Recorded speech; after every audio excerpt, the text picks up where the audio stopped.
Okay, so today's tomato review is going to be on the Sainte Colombe tomato.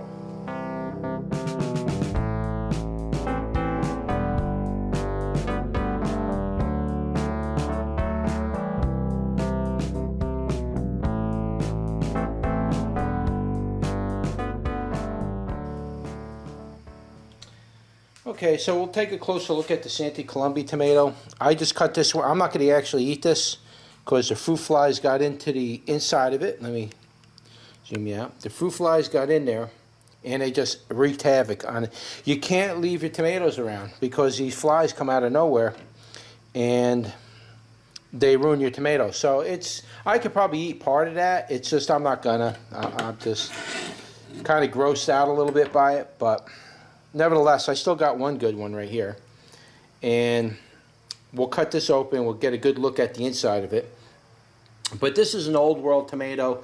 This is known for its taste and its savory flavor. And it's been used in Italy, I believe, and other parts of Europe, Western Europe maybe, and was used to make a lot of different sauces. This tomato is specifically bred for a certain kind of a flavor. So I'm not going to eat that other half. I just want to save the seed from it. And we'll cut this one in half and show you the inside. Now that's the inside of it. And it's a gorgeous inside of a tomato. Man, look at that. Isn't that absolutely gorgeous? Now just looking at that, I'm telling you this is going to taste good. I can tell you that just by looking at it. Here's the bottom. I don't know, is that mold on the bottom? I'll cut that out. I won't eat that part. But that's a delicious looking tomato right there. Damn. I wish I could have used this for a salad, but the review is more important. Plus saving the seeds to this is very important because I'm almost completely out of these seeds and I got to make sure I get some kind of seeds for next year. So even if I get a little bit of seeds is good because then I can at least grow this next year and get a good growing crop next year and get a good amount of tomatoes. So as you can see, it's got multiple chambers, which is a good sign for a good sauce tomato because they're smaller chambers, they're on the outside, and the inside is very meaty, and that's one of the things you want to look for in the tomatoes is that meaty part. If you're into making sauces, you got to have that thick meat in the middle because that is where you're going to get your sauce without having to cook it down for an excessive amount of time, and it costs a lot of money in electric and gas to cook it. So you want that thick sauce so you don't have to cook it down as much. And when you got them big thick centers like that, that's a good sign for a good sauce tomato. But this tomato is also a good slicer as well. I've used it on hamburgers, I've used it in salad. It's an overall around good tomato to use, so I definitely recommend this tomato. Now, one thing I did notice with this tomato is that I don't see any wilding in the rind at all. So I'm almost under the impression that this is already a commercialized tomato. Like for example, you see a lot of tomato sauces with signature names on them. You'll see ones that say San Marzano tomato sauce, and you'll see ones that use the Pomodoro tomato, and there's all these ones with those tomatoes are bred for a specific reason. They isolate certain things in it, and they cultivate it to the point where it's more of a commercial tomato than an heirloom tomato. So this tomato could very well be a commercial grade tomato at this point. But originally at one time, this is an old world style tomato, and it would be considered an heirloom now by all means. But it looks like it's been commercialized a little bit to me, and it's going to have a very uniform flavor just by looking at that in the rind, not seeing any variations in it. It's going to be a very uniform flavor. I guarantee you it's going to be a balanced tomato. Now, I haven't tried any of these tomatoes this year, but just looking at it, I can tell you that it's going to taste very even, and this is probably going to be a #1 tomato for me because I like that specific old world Italian tomato taste. So, well, let's see what it says. Let's see what happens. It could be a dud, you know. But just looking at it, it might be a little dry, but I could be wrong. I could be wrong. And let's see what else about this that I want to mention. And that's about it. You know, you can see the seeds, the way the seeds are chambered. They're all attached to the rind. It's got every attribute to being a fantastic tomato. This is probably going to, like I say, probably going to be number one. I'm telling you that before I even taste it, because I know this tomato. I've had it last year. Tomato was phenomenal last year. I don't even think I did a review on this one. I don't remember if I did a review on it, because I only got a couple tomatoes and I ended up eating them because they were so good. I didn't even review them, so I just ate them. So this year you're actually getting a review on this old world tomato. So let's take a bite. This is absolutely a fantastic tomato. It's a little tangier than I would really want it. That was my first bite, so my palate is adjusting to it.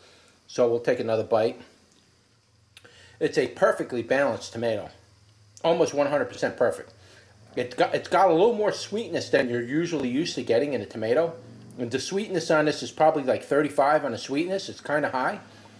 But you got a lot of tang too. So that sweetness totally offsets the tang. And just the taste of this tomato is incredible. It's almost like eating ketchup.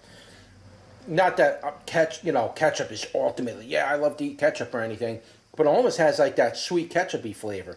It's incredible, the taste of this thing. This makes the best sauce in the world. I tell you that right now. Just by tasting that taste on here, it's incredible. What a taste on this tomato. In fact, we got to add a little salt, guys. Got to add a little bit of sea salt to that. Let me taste that with the sea salt. This has got to taste really good with sea salt.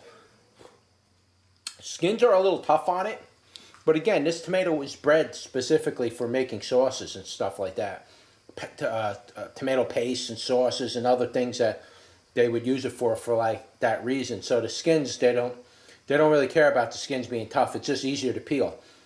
But let me tell you, this by far is number one tomato for this year. Now I may have a couple of number ones, but right now this ranks on the number one. This is a absolutely delicious tomato. Incredible flavor on this thing. I mean, the sweetness is unusually higher than a regular tomato, but it's not so sweet that it's awkward. It's balanced out easy by the tanginess, because it has just about the same amount of tanginess. So if it's 35 on the sweetness, I'm definitely going to say tanginess is probably somewhere around 35. It's not a lemony type of tanginess, but it is it's like a tomato type of a tangy. It doesn't pucker your lips, in other words. And in between that, it's nice and moist and juicy, and there's a nice tomato flavor that carries in very evenly with it. It's an incredible tomato. If this is a commercial grade tomato, this is absolutely delicious. Let me tell you something. Very, very well worth. If you can get seeds to this tomato, I don't remember if I'm pronouncing it correctly, but the right name will be in the description.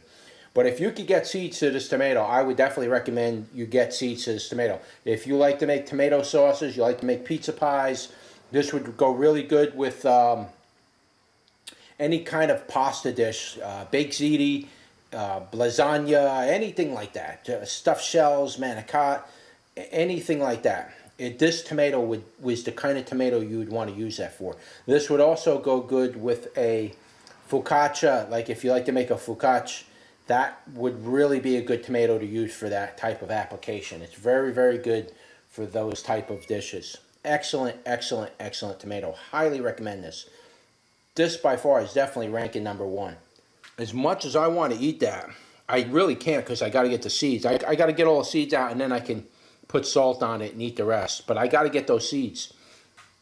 I want to eat this thing so bad, you have no idea. And I can't eat the other one because it's pretty much spoiled, because of the bugs got in there, and just, fruit flies will get inside the center of the thing. That's the end of it. But no, man, let me tell you, that is absolutely delicious. Oh my. If you could ever get yourself one of these tomatoes, 100% get this tomato. Absolutely. If you ever see the seeds for it, buy them. Absolutely delicious tomato. Like I said, the only thing I see about it that might be, if you're a big organic and heirloom person and all that, you might be a little bit, thrown off by the fact that it doesn't look like a heirloom tomato, because there's no wilding in the rind. There is maybe a little wilding in the center part, so it's still showing attributes of an heirloom, but it's very uniform tomato. It's showing every aspect of it being a commercial type tomato. So, but regardless of that fact, just the taste of this tomato. Had I grown this in a much better soil, this would have been absolutely phenomenal of a tomato. Now I kind of regret not changing my soil over to a new soil this year, but next year I'll definitely put this. I'll definitely grow all these tomatoes in a new soil. I'll get you know, maybe a dozen yards of soil, and I'll just plant tomatoes all over the yard next year, just so I could get some really good, healthy tomatoes. I want to make a good sauce out of this, and bring the sauce out and do a tomato review with the sauce made already, because this is a tomato that you would want to make your sauces with, your pizza pies, your baked ziti's. This is the tomato right here. I'm telling you, this is an award-winning tomato by far. So I guess that's about it. That's a review for your Sainte Colombe tomato. And if you like this video, thumb it up. And don't forget to like, share, and subscribe. And I will see you on the next one. Take care.